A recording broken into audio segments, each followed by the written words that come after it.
Hello and welcome to Jamie TV.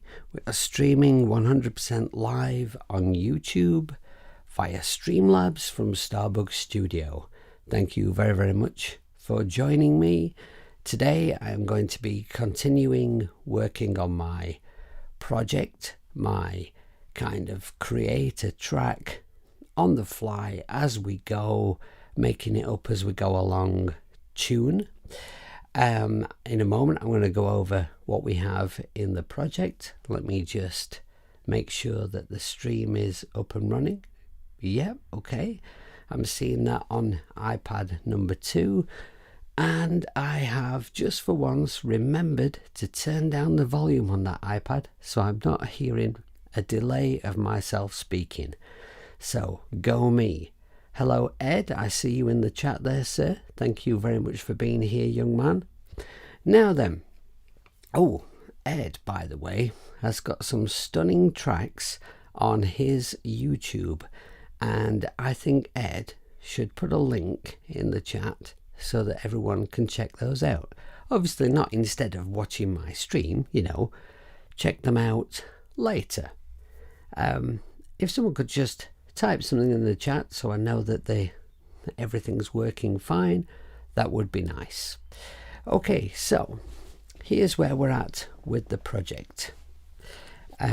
So far we have recorded bass, 2 guitar parts, I've arranged some drums, I've arranged some percussion, and I have, since last stream, what I've done is I've turned everything.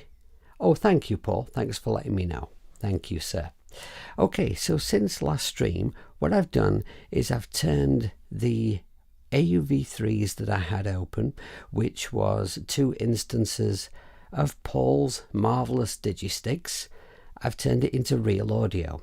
And what I didn't know, as I said during the last stream, what I didn't know was, did I have to do anything with the MIDI? Because if you can just picture, on the first track of Digisticks, I had all of the MIDI in there, and I had then 7 more outputs, a total of 8 outputs from Digisticks using the new multibus out feature in Cubasis 3.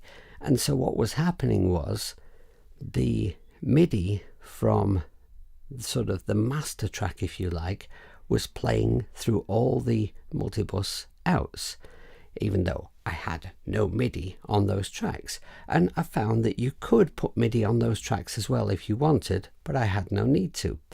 So as an experiment, just to find out what happened, I simply froze. I did the ride first.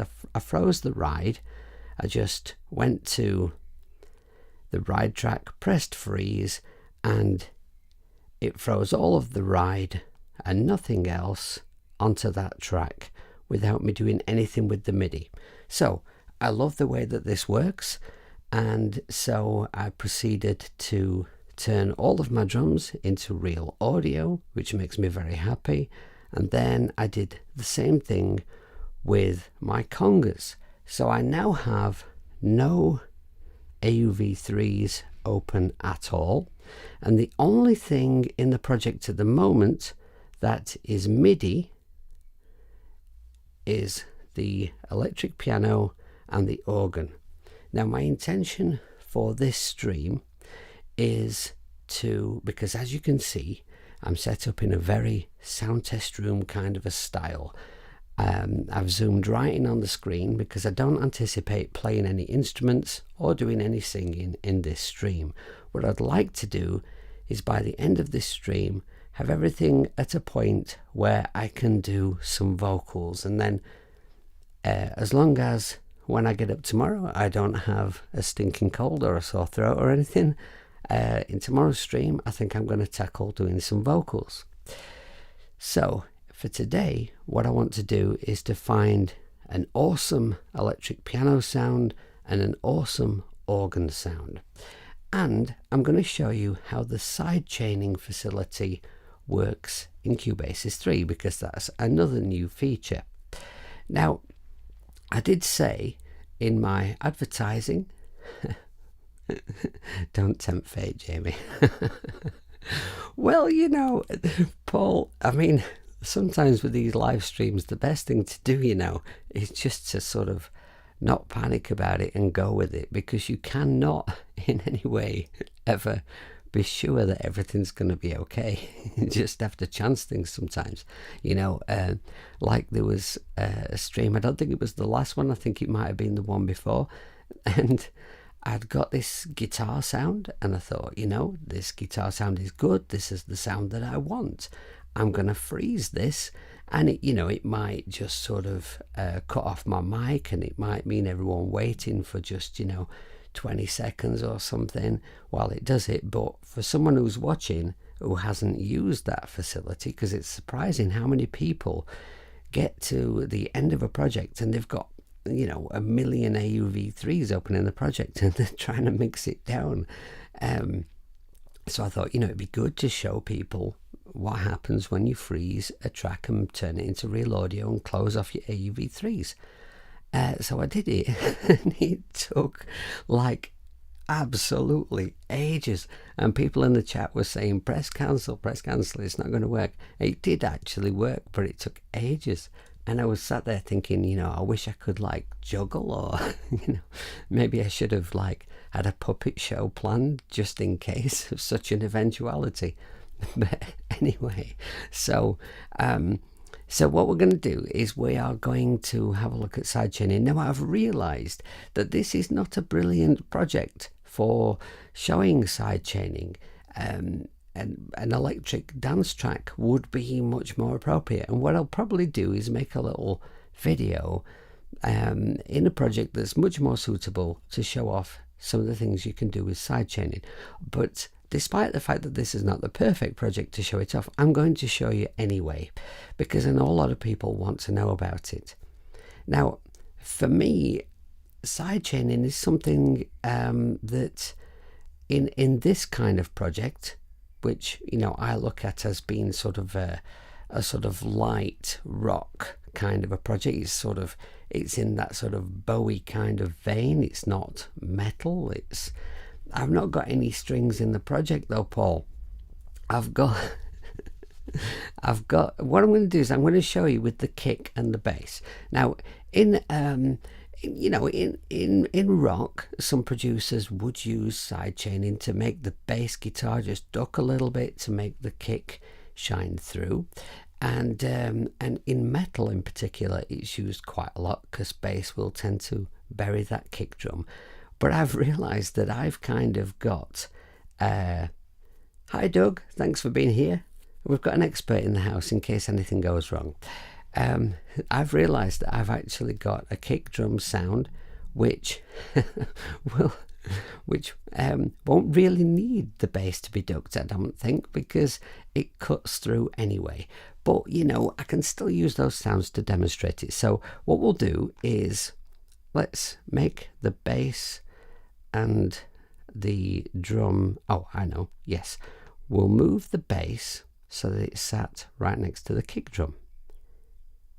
I'm going to move this way down here a little further. Right, so I've got bass and kick drum next to each other. And let's make them nice and big now so we can see the audio there. Right, okay. And now you can see how many takes it took me to get my bass down.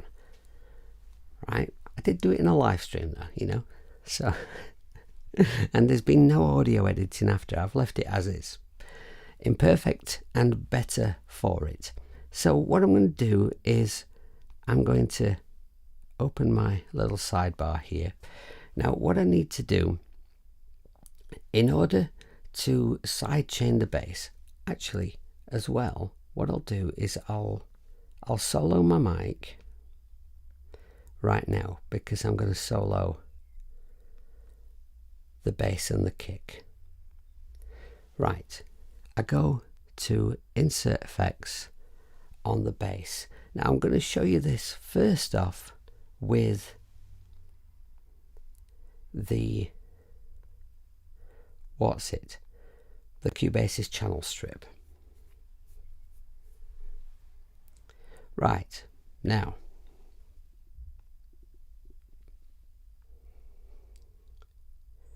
just a moment here.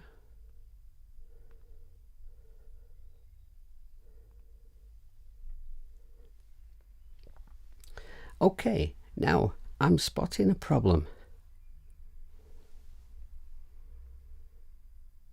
I should have a little button here. Is Doug still here? Why haven't I got a sidechain button here, Doug? What's going on?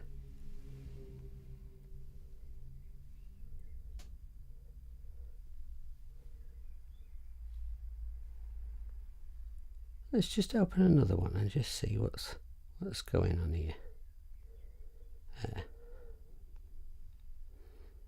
Oops, I'm in audio units. Right, internal effects, channel strip. Yeah, it's there. So why isn't it? Oh, it is there now. Why is that? You're not sure? No, I'm not sure either. You see, Paul? Live streaming is the best thing in the world. Okay, let me just take this one off the kick. It doesn't need to be on the kick. I was just seeing if it appeared. Okay, well now it is there on the bass. I don't know what that's about, but okay. Here is our little sidechain button. Now when I press this, it's going to ask me what instrument we want to take the sidechaining from. So I'm going to say kick. So now what's going to happen is, however I set this compressor here in Cubasis 3's channel strip, that's going to affect the bass when it hears the kick. So let's play the project. And actually, let's just bring the bass up. A bit more kick, and let's bury that kick with bass. Although, as you can hear, but the kind of sound I've picked for the kick, it's cutting through anyway. But you know, we can still demonstrate. It's fine. Stupid hippie. Right. So go to the channel strip again. Okay, so these controls are going to kick in every time this bass channel hears a signal from the kick. So what I'm going to do now is I'm going to move these controls to a point where you can hear that bass ducking. Bring the threshold down.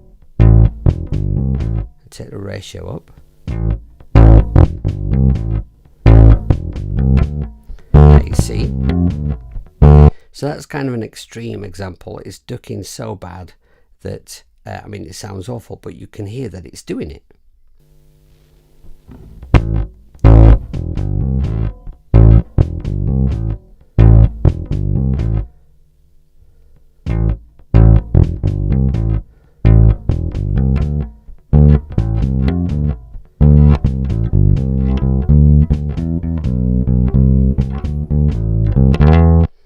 Hello, Cy. Hello, Joe. Thank you very much for joining us.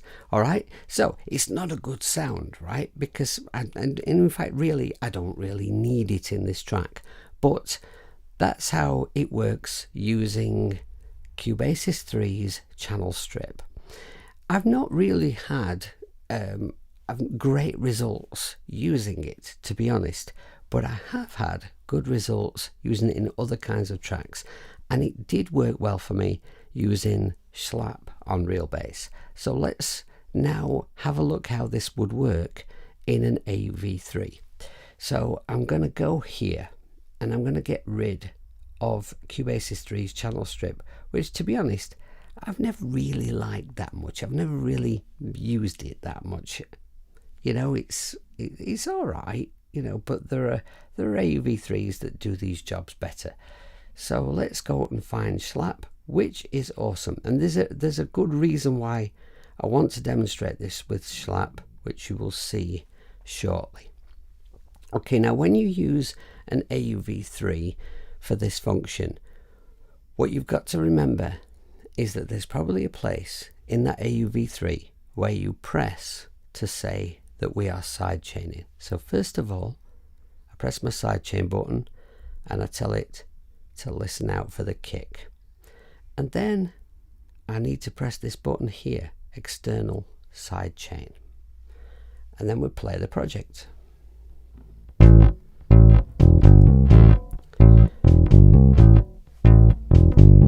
Now if you watch the viewer, you'll see that nothing is happening at the moment.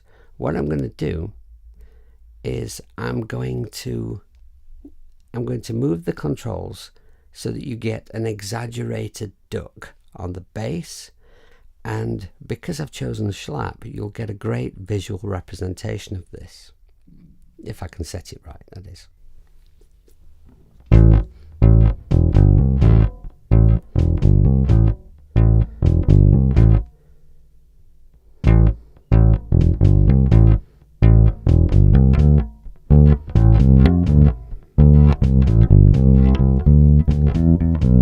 Alright, now listen for the kicks and you'll see a duck, a visual representation of every duck in the viewer.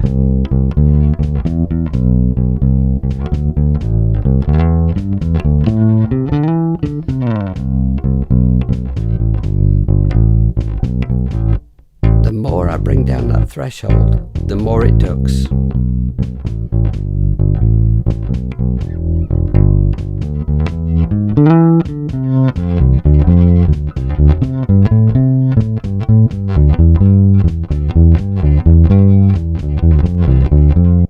Now, like I said, I don't really need, I mean, you know, we'll see when I get to the final mix, but I don't think I'm really going to need sidechaining and to duck the bass in this project. But if I was going to use one, I probably would use this because because it works, right? It works great. Now I tried doing this with Rough Rider 3 and I only tried it fairly quickly and I didn't have any great results with it at all. Might be me. Now I want to show you how this would work in a couple of other things. I'm going to show you in Mixbox, because in Mixbox there's a secret button that you have to look for. Mixbox. Okay, now let's just make Mixbox bigger, and okay, we need to press the sidechain button and tell it to listen to the kick, and I'm going to add a compressor. Now when you do this, compressors are under dynamics. When you do this, there's no point choosing the regular compressor. It doesn't have sidechain function. But if you choose the bus compressor, for example, and then you press this little button down here, the one that's got little tiny faders on it, like the Mixbox icon, press that, and on the back of the compressor, activate sidechain. Now we should be able to get a similar effect in here. Bring that threshold down and a higher ratio.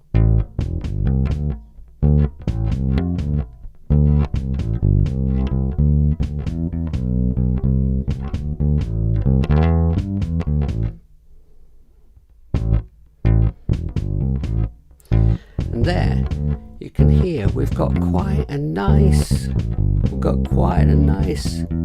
more subtle ducking. If I just take up the ratio to exaggerate it for you. Now that would be too much for a track like this, but somewhere around here with a little fiddle about, this could be usable for this kind of a track. Alright, so now was there another one I wanted to show you? I think there might have been. Oh yeah, the Bliss compressor. You know, people rave about Bliss apps, and quite rightly so. They are wonderful, but the compressor is one that doesn't really get doesn't seem to get much love. Maybe that's because compressors are considerably less sexy than any other kind of effect. But you know, if you get compression right, it's the difference between having an amateur sounding track and a professional sounding track. And that's coming from me as a bass player who you know, has to know about compression, or else, well, if you're gonna mix your own projects, that is, because if you're a bass player, the last thing that you want is to bury the bass in a project, right? You want that bass to be heard, but the bass, in my opinion, is the hardest instrument to mix right, to mix it so that you can hear every note, but it's not taking up any space that's needed by another instrument, is a really hard thing to do, especially in a rock type mix. So knowing about compression is the secret to getting around that. Okay, so I'm going to press my sidechain button and I'm going to press kick, and in this effect we have to remember to press sidechain on there. Now this really is a very, very useful compressor, and with the filter and everything, it's possibly geared a little bit more electronic music.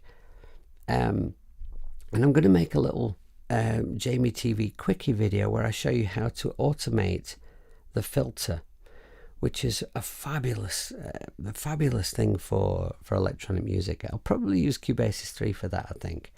It works really nicely. So let's press play. And what we need here is to bring the threshold down and increase the ratio. Now, as you can hear, I've overdone it there to exaggerate the point, but this compressor is a mighty compressor. If you really want to squash things down, like really kind of crush them down, but the release is so clean and smooth. I mean, that's wonderful. I wouldn't use it with these exact settings, but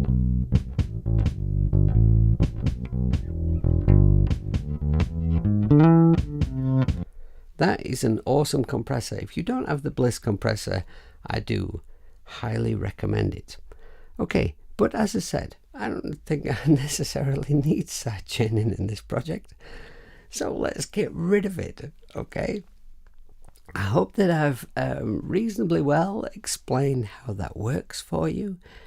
Now, Jakob discovered a problem with sidechaining, and I'm just gonna, I need to cough. I'm just gonna switch off my mic a moment. Excuse me, sorry. Okay, it's a studio mic. If I cough near this, it's a horrendous sound. Okay, so Jakob discovered a problem with the sidechaining function when you're using it with a multi-bus instrument.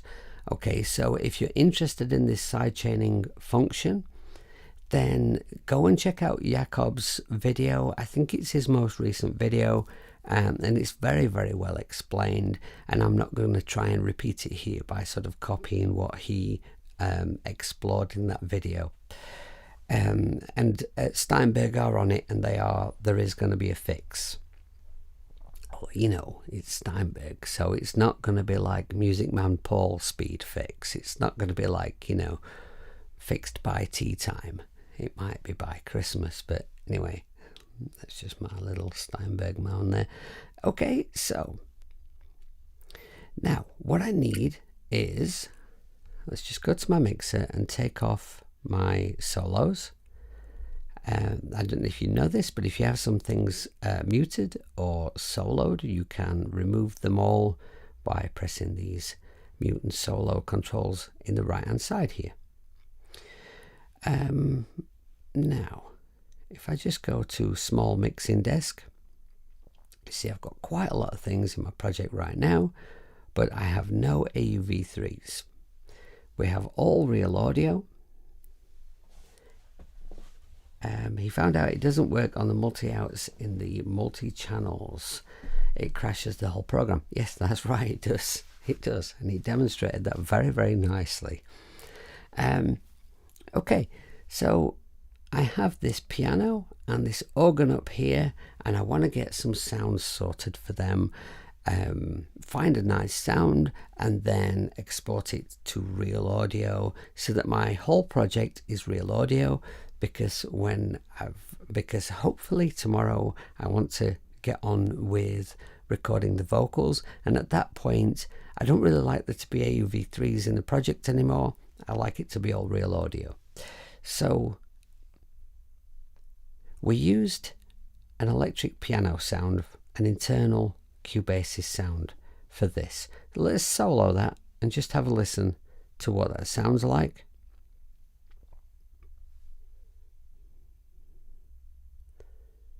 Solo my mic, solo the piano, which couldn't be any further away from my microphone channel.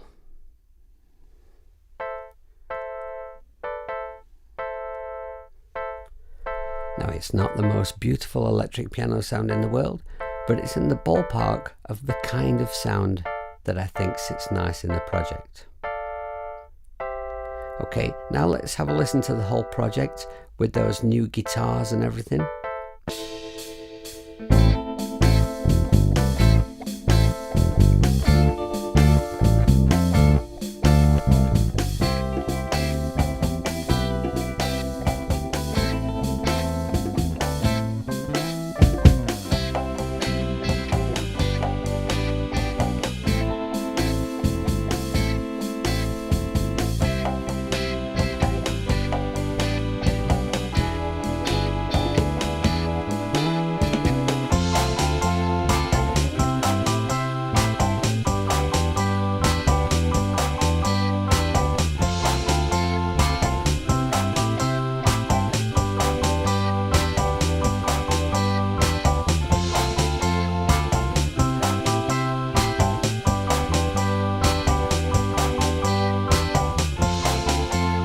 Okay, that's enough just to show you, how it's sounding right now.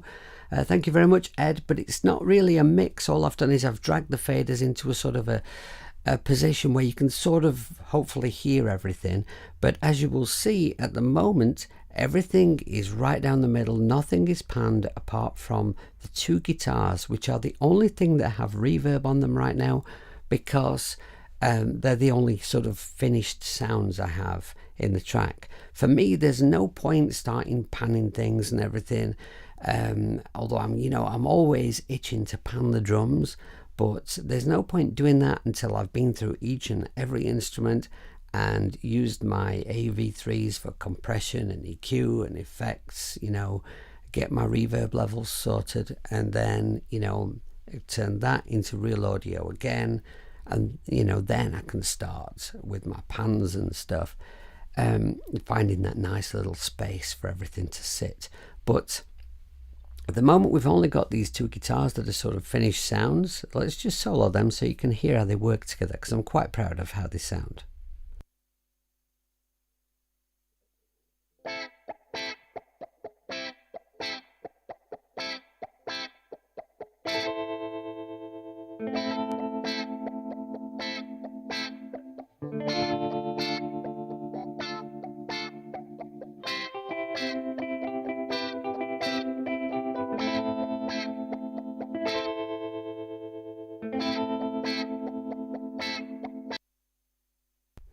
Alright, so if you missed the stream where we did the guitar sounds, what we have on the Strat is we have the funky filter thing I can't remember the name of from ToneStack Pro, and that's going into an Nimbrini Soundmaster, and I used the Eventide Spring Reverb, I think that's what I used, and then the tremolo sounding guitar here, that is just the DC30 from Nimbrini. I used the tremolo on the amp, which is not synced to tempo, it just is as it is, and it has reverb on the amp, which sounds lovely, so I used that. That's all that's going on there with those two tracks. They're just panned kind of, 50 degrees left, 50 degrees right for now, so we can hear a nice, a nice blend of them. It's not necessarily where they're going to sit. So now I want a piano sound, and I want it to be kind of like that kind of sound that I already have, but just sort of, a better quality sound. So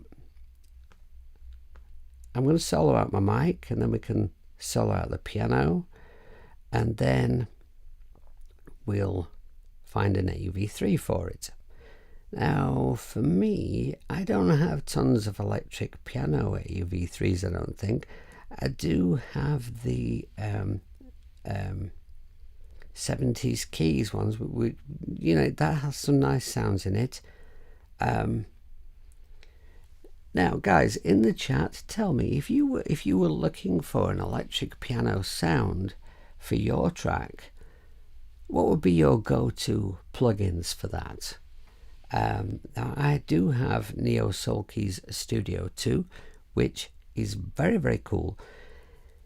It kind of consumes an awful lot of memory, which is a little irritating for me. It's brilliant, but that's a bit of an issue on my old iPad. So if there's an app that does electric piano that sounds as good as that but is less consuming on processing power and memory, tell me, because I'd like to check it out.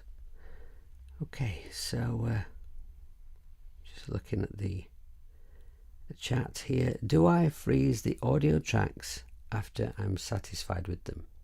Yeah, I do. Do I have HouseSmart 1? Yes, I do. Yes. HouseSmart 1 would be a great option, memory-wise and everything. I'm not quite sure that it has that kind of zing that I'm looking for. Maybe we should try that first, actually, before going with Neo Soul Keys, because it would be nice to use something that's kind of so light on CPU, which is not something you can normally say about an audio kit app. But HouseSmart 1 is just, it's a dream, really. Let's try that one. Let's see if we can get the sound I want. I kind of have a bit of a sound in my head. I'm not sure I can get it with this. All right. Yes, right. So do I freeze the audio when I'm happy with it? Yeah, what I do is, let's say if I've got an AV3, like I was using Digisticks for the drum samples I had, I kind of exported them to AV3. That's the sound of me slapping myself on the head. I exported them to real audio by freezing them. Then I will use my effects on them, and I will begrudgingly probably add reverb as well at that point. I would rather be able to leave reverb right until the very end of mixing, but when you're doing that, reverbs take up so much processing power. It's a bit much for my iPad to kind of do all my reverbs in one go for the end of a mix. So yeah, but we'll see how the way I work varies in respect to reverbs, but as far as everything else, I find the sound that I want, and then I export it to real audio. Then I look at pans and reverb. That's pretty much usually the way I work. So let's just close that sidebar, and let's see what kind of a sound we can get from Mark 1.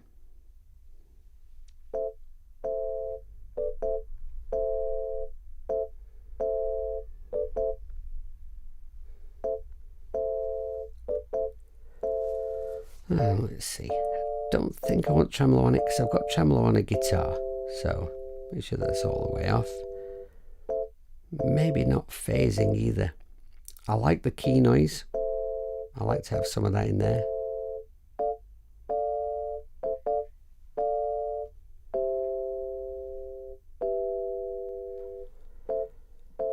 And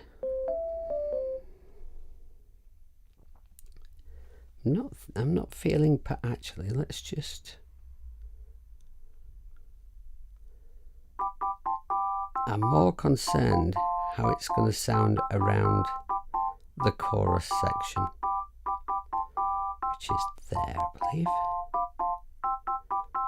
So let's loop that round.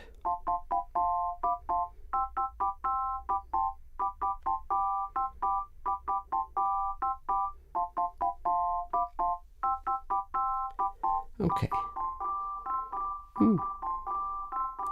Stereo or widen. I'm not sure about that. Do I want the auto pan on? I don't think I do really. I love how it sounds, but I don't want that. Take the release up a little. Yeah, alright, I quite like that. Really don't. What about phaser?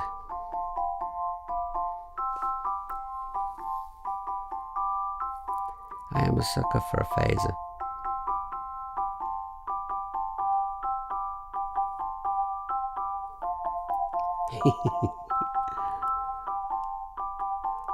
Alright, maybe very slow speed, perhaps. A little feedback.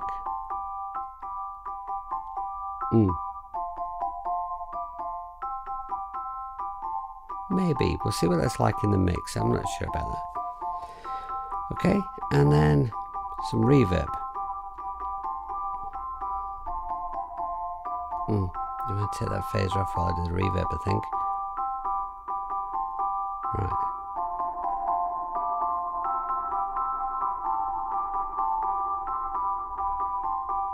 Just a small reverb.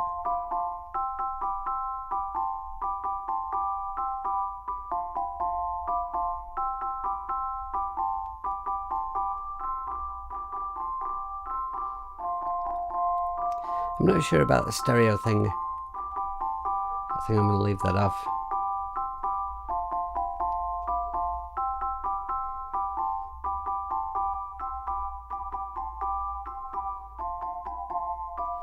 See what that's like in the mix.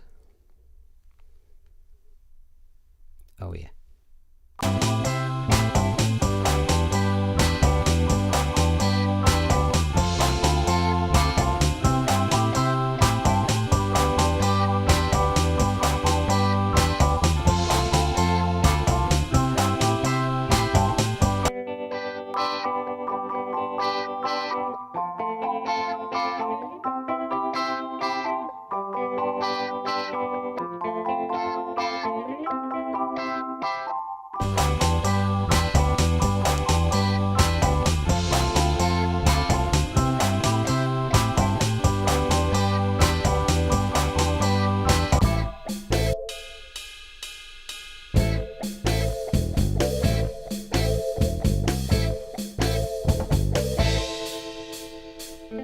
What do we think to that? Do we think too much phaser?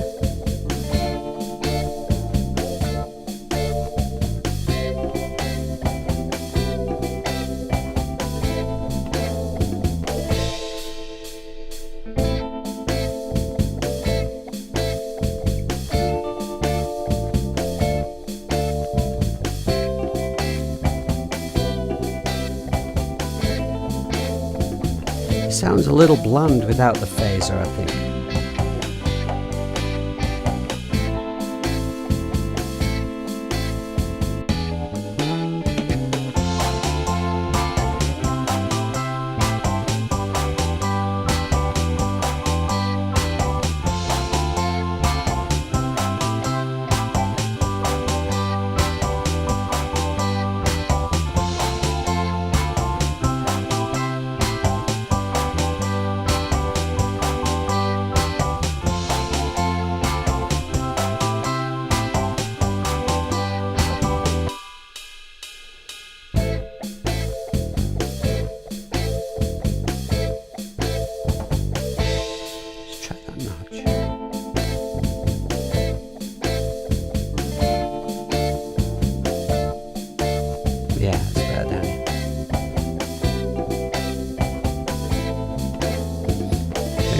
More release.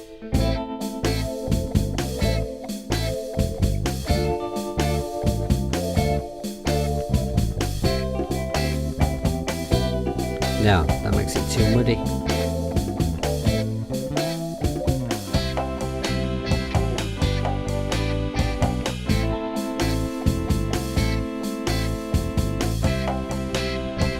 I think it was better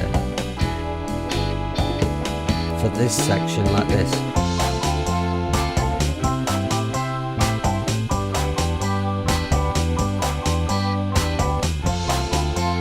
Yeah.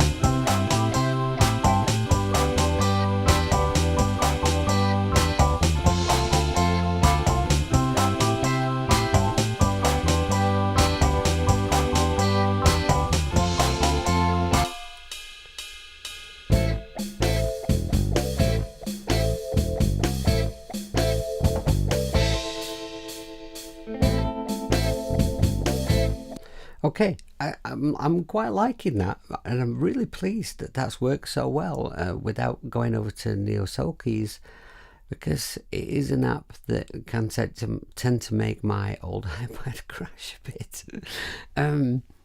Okay, so maybe the question that I have for myself now is, am I going to use the reverb in this, or should I use another reverb? Because there are better reverbs, but do I need a better reverb is the real question. So let's just solo this again.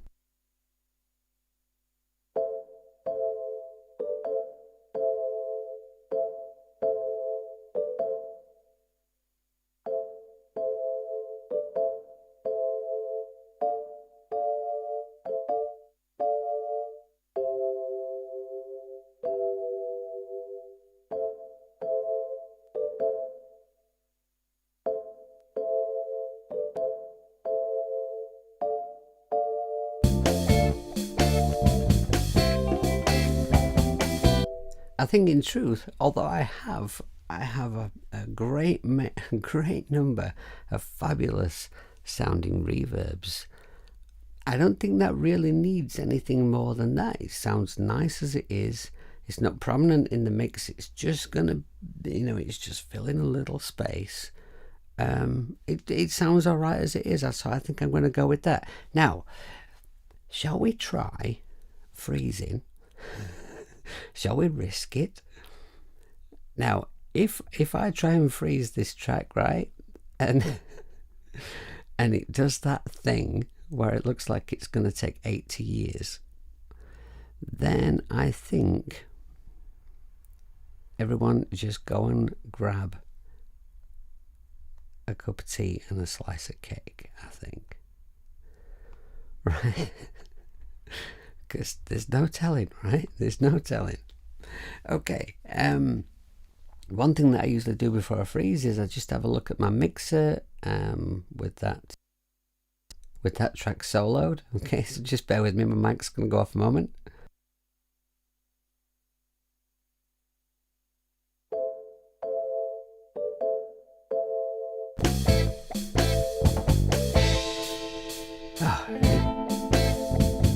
Stupid hippie pressed the wrong button.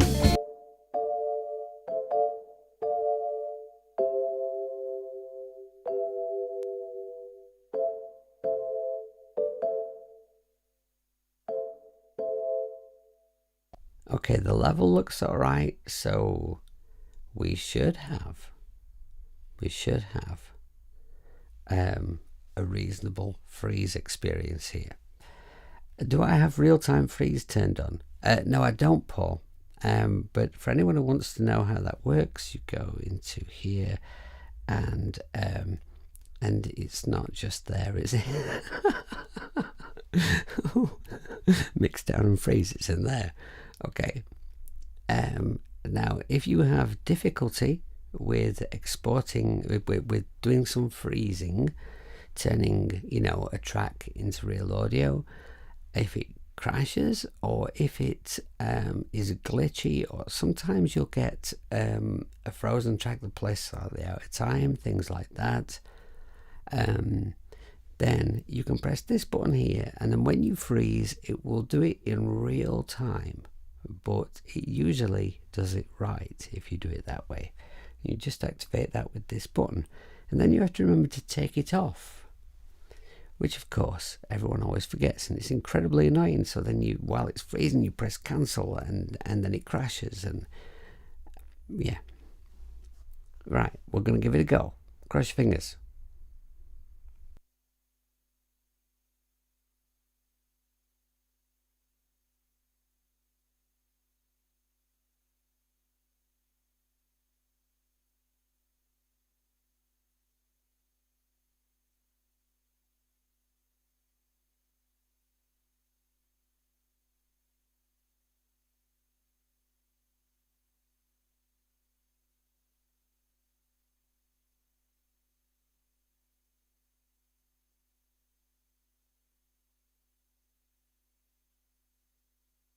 Okay, for some reason, when you freeze a track, if you have an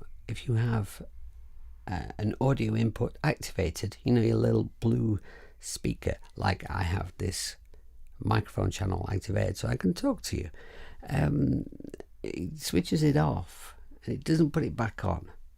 So yeah, that was the kind of freezing experience that we like to have. It didn't take very long. It looks like it did a good job. If we look at the WAV, it would appear to be at quite a nice level. So let's just have a quick listen to it, make sure it sounds all right.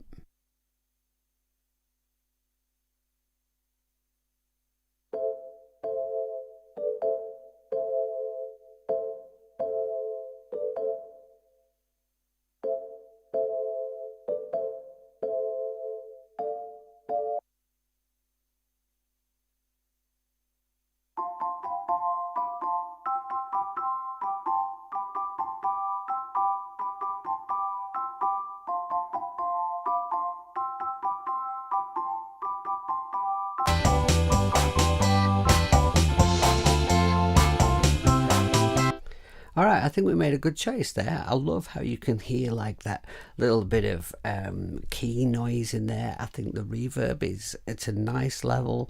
Didn't overdo it there. It seems to, for now, sit in this mix very nicely, and it's not really a mix yet, so I'm pretty happy with that. I think that's pretty cool. What we need now is we need an organ sound. Now, I'm going to make a backup of this track just in case I need to come back to this point. So, you may have noticed, you may not have noticed, so I'll tell you, right? When you want to make a duplicate of a track, the track that you are currently working on, right? You look down at the bottom for the icon for duplicate and it's grayed out. I don't know why that is, but if you just click on a different one, as you can see I've made a couple of backups here, and then you click back on the one that you want to duplicate, and now it's not grayed out and you can duplicate it. So let's just make a duplicate of this track so I can come back to this point. Yeah, that will do as a name, that's fine.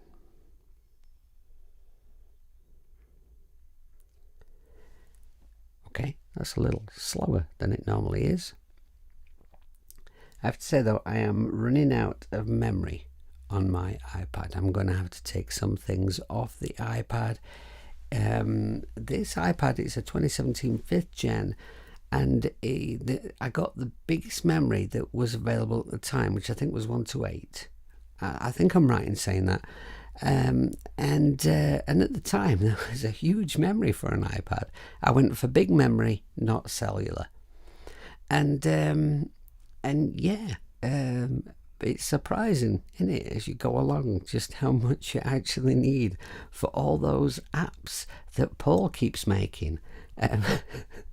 Not that Paul's apps take up loads of memory, but you know what I mean. We just keep buying apps because on iOS they are so reasonably priced, and it really boils my piss when you're in some group on Facebook or wherever, and you see people complaining about an app that's like £3 and it's got some tiny bug, and they're going crackers. You were right, Paul. It was waiting for me to press OK. I was just sorry. I was busy having a moan,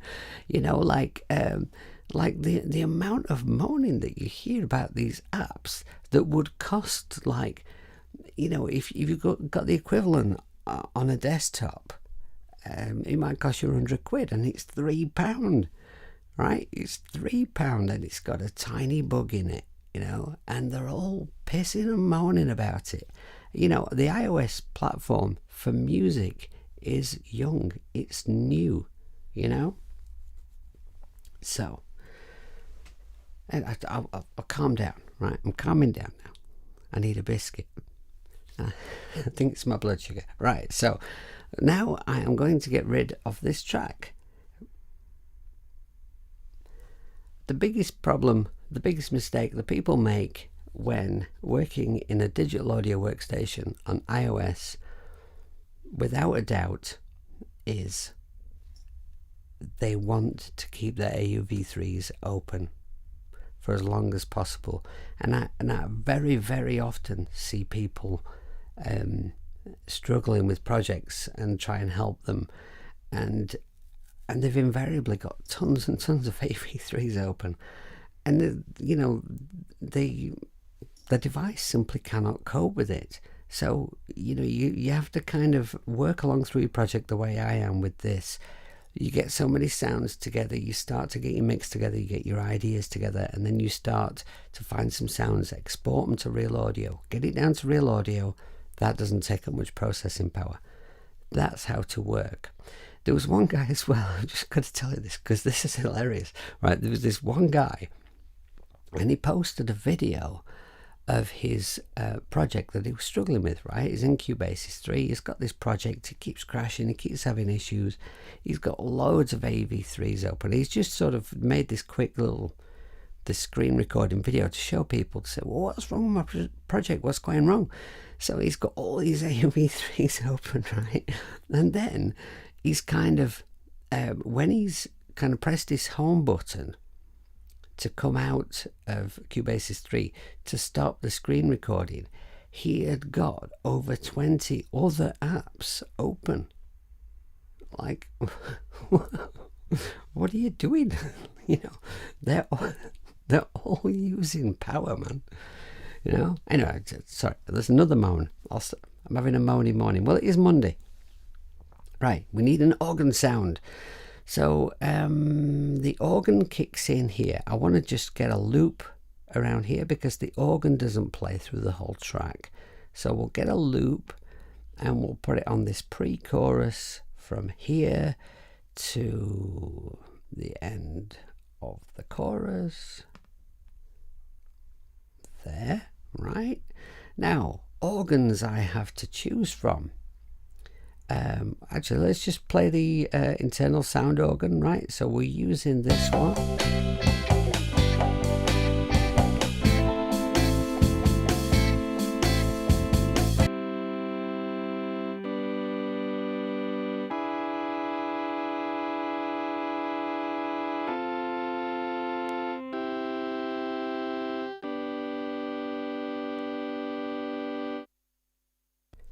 Okay, I just have to take a moment to look at the chat because somebody mentioned some guitar stuff.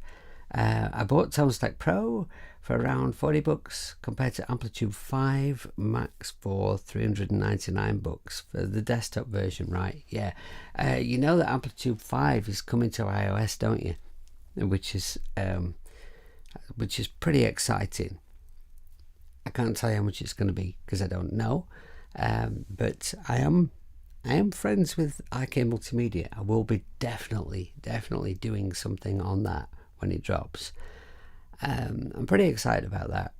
And if I'm honest, I just want a big name that makes guitar stuff to make that kind of guitar rig type environment for iOS that will beat the crap out of Positive Grid because they deserve it, and will maybe not be quite so highly priced for in-app purchases as Thu, because Thu's really good, but God, man, it costs. And but Tone Stack Pro, I mean, like, for that money, that is one stunning app. I've only done a video on the bass stuff so far, but I need to do something on the guitar stuff. It really is absolutely insanely good for that money. The only thing in it, what I would say about it, the best way to use ToneStack Pro if you're looking for like a really professional sound, is maybe use Numbrini amps and use ToneStack Pro as a pedal board, and I mean, you know, you're sorted. You've got everything you need for guitar. Okay, so back to what we're looking at now, right? I'm needing an organ sound, and my choices of organ, I'm kind of looking at that sort of, you know, like maybe slightly dirty, old school real organ kind of a sound. My choices are, what would you guys choose? I have Galileo, which I think is quite wonderful. I don't have the RK Multimedia one, because I mean, like, I didn't ask them for a code for it, because it's like, it's a really expensive app, and I'm not a great keyboard player. I just kind of get by. I'm like, all right, if I really try, and so I don't think I could justify asking for a code for it, because, you know, it really wants a great keyboard player like Doug demonstrating that. So I've got Galileo, and I have this one, the B70, which is from Lost in 70s, and I think that's it for my real organ type sounds. Really, there are things in synths that you know, that are close, but I think it's one or the other really. So I'm going to go with Galileo 2. Both of them actually sound really good, but Yonak have been really nice to me recently, so I'll use Galileo 2. Right, so I'm going to solo out this organ. I'm going to kind of bob through a few presets and see if we can find a sound that's close to what we want. What was I going to say? Yes, if you go here into the window, the different organ presets are listed by styles of music, right? So I mean, what is this? Is this kind of in your rock or your funk kind of category? Let's just have a bit of, well, maybe a blues category. Let's have a dick around, play with a few sounds, see if we can find something that suits.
Alright, I like this one. I like this sometimes, which I think actually I used in a project I did just a couple of weeks ago. And and there was this one which actually, if I solo it, just have a listen to this.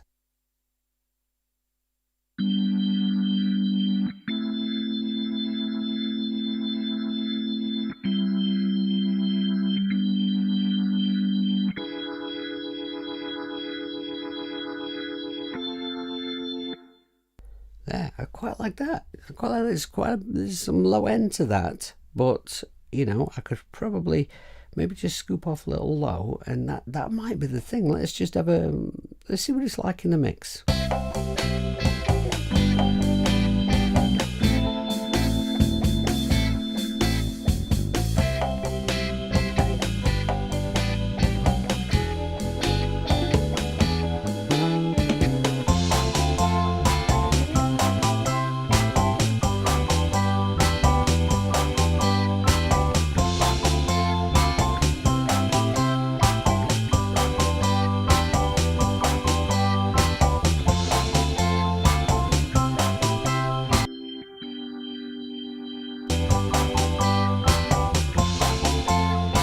Now you might be thinking, but I can hardly hear that, Jamie, right?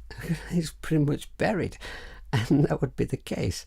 But it's doing a job, right? Now I used to work on and off in a recording studio in Sheffield, and the guy who ran this place, who was a real character, he said one of the fantastic little bits of advice that he gave me was, he said, there's always going to be something in a mix that you have to kind of sacrifice, but it's there for a reason. It's one of those instruments that if you muted it and took it out of the mix, the track would not be the same. There would be something missing, but when you put it back in, it's not necessarily immediately noticeable, right? It's kind of it's a layer. It goes to make up the whole. And there's always an instrument, and it's often the bass guitar in some people's tracks, where you have to kind of sacrifice it a little bit in order to make the whole sound right. Now, for me, I'm never going to sacrifice the bass guitar because that's my instrument. That's what I play better than I play anything else.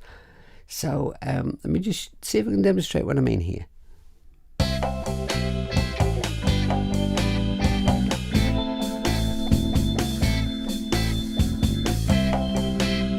That's most definitely too loud. It's obscuring things, but I can hear it right now.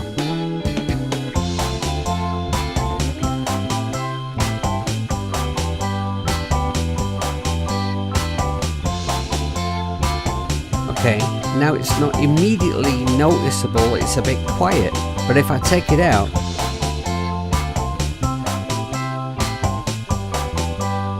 something is now missing.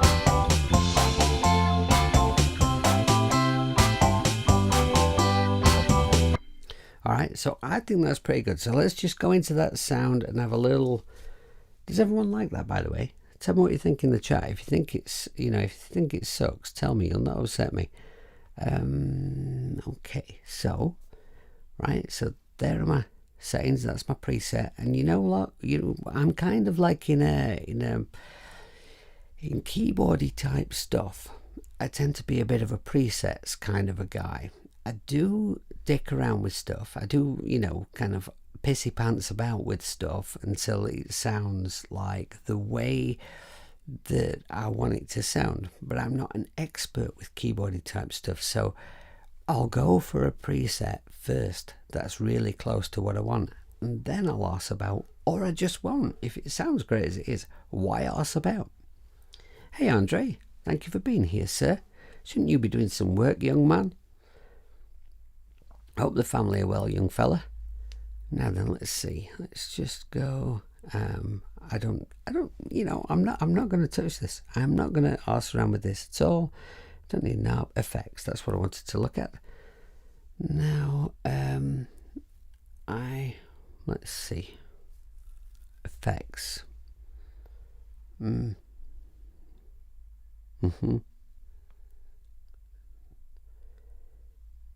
Reverb. Okay. And rotary. I'm not going to touch any of this. Delay is not on. It doesn't need to be on. Let's just have a little mess around with the reverb. I just want to make sure it's not too heavy.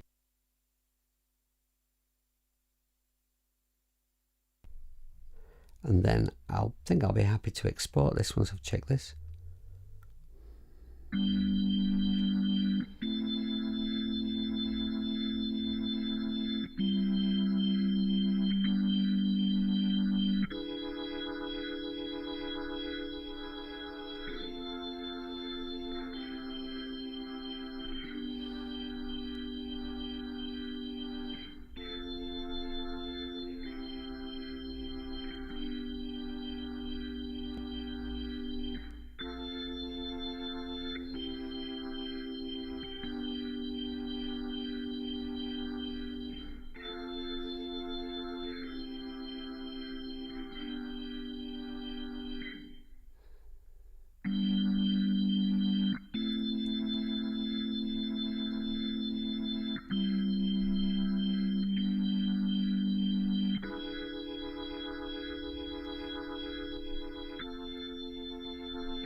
Okay, let's see that in the mix again.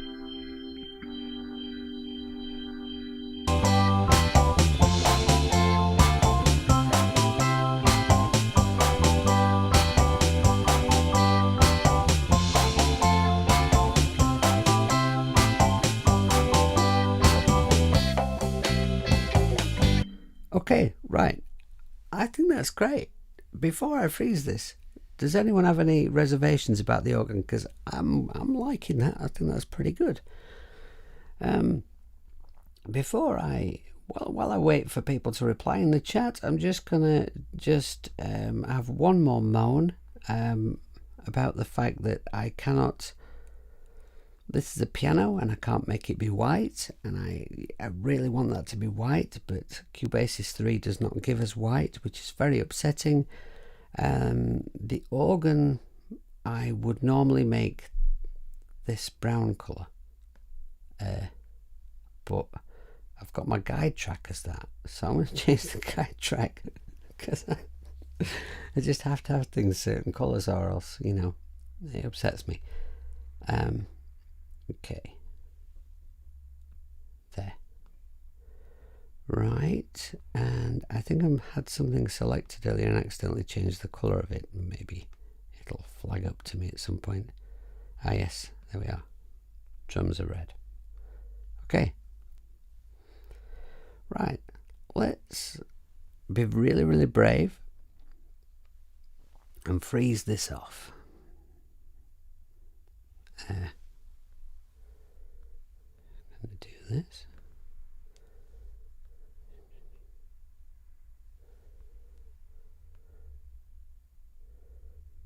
That'll do us.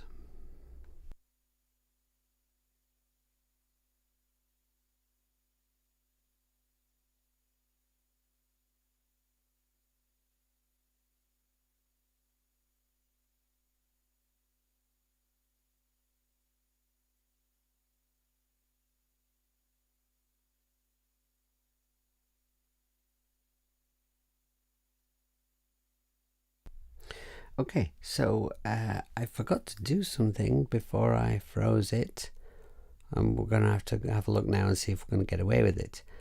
I didn't check the master volume level from within the app before I froze it, and as you can see, we've got kind of a pissy pants sized wav here. However, it may be enough because we don't want this very loud in the track, so let's just solo it, have a listen to it, and see if it's kind of, you know, frozen okay.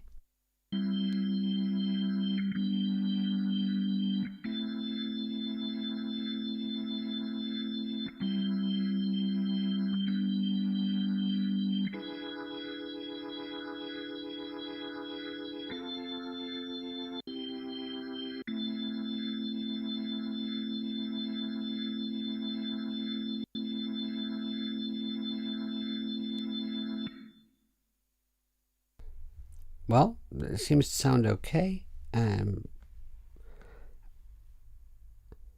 I can. Yes, I could normalize it if I need to.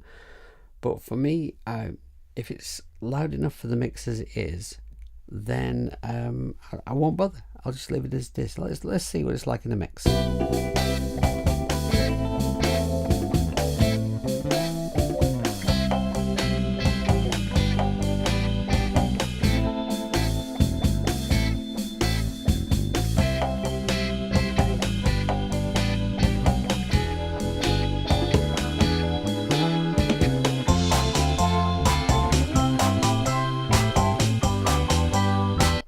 I'm happy with that. It's doing, it's doing what I need it to do in the mix. That's fine, okay. But learn from my error before you freeze something. Check the output, and the output that you need to check is the one from within the AUV3, right? So if it's an organ and it has a master volume, check that master volume level. Look at your peak in your mixing desk and take it from that. And it's that, sometimes you have to unfreeze and do it again because you get some surprising results sometimes, but remember to check it. Okay, so now I'm going to take great pleasure in closing this AUV3 because I am now once again at a point where everything in my project is real audio. Now I just want, before I start winding up for today, I just want to play a few instruments against each other. I just want to hear the piano and organ and guitars in a little group, because when you're laying down instruments and you're creating parts, it's really important to find things that fit. You're not playing across anything rhythmically that doesn't work.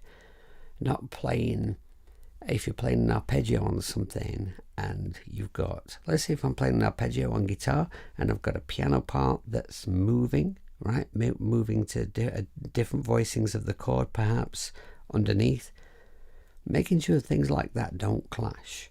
So let's have a little grouping of things and see if everything sort of sits nicely together.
Can you hear how that tremolo guitar pans to the right in the chorus section?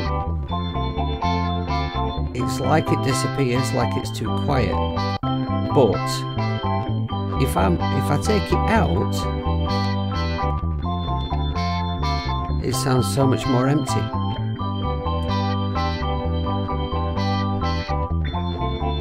So I'm not worried about the fact that at that point, that particular instrument is difficult to hear too distinctly because, it's kind of another layering of the cake, Oh, I said cake. Oh.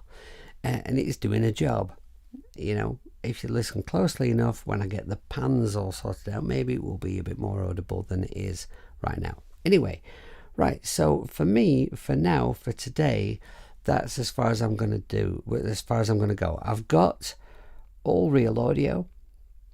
I've got enough instruments going on here to fill out a mix. What I need next is I need some vocals.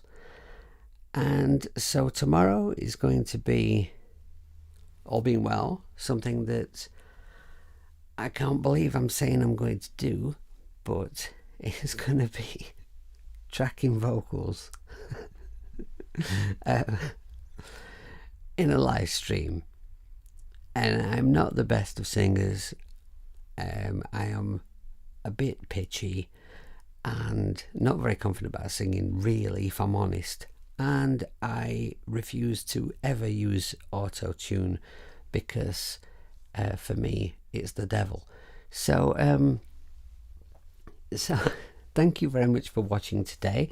I hope that I did a reasonable job of explaining how the sidechaining thing works and other things I've shown you in Cubasis 3. I hope that it all makes sense.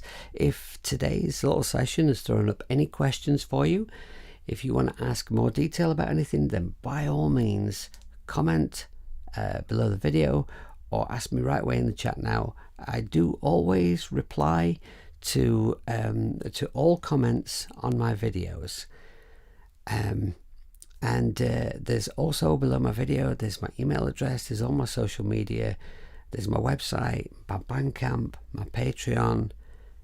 So if you want to contact me, if you want to speak to me about anything, I'm very, very easy to find.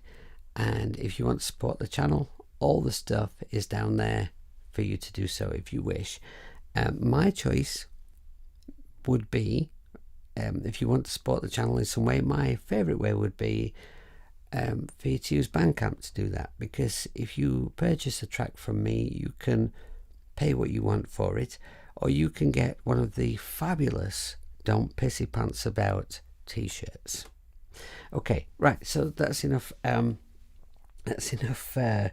selling.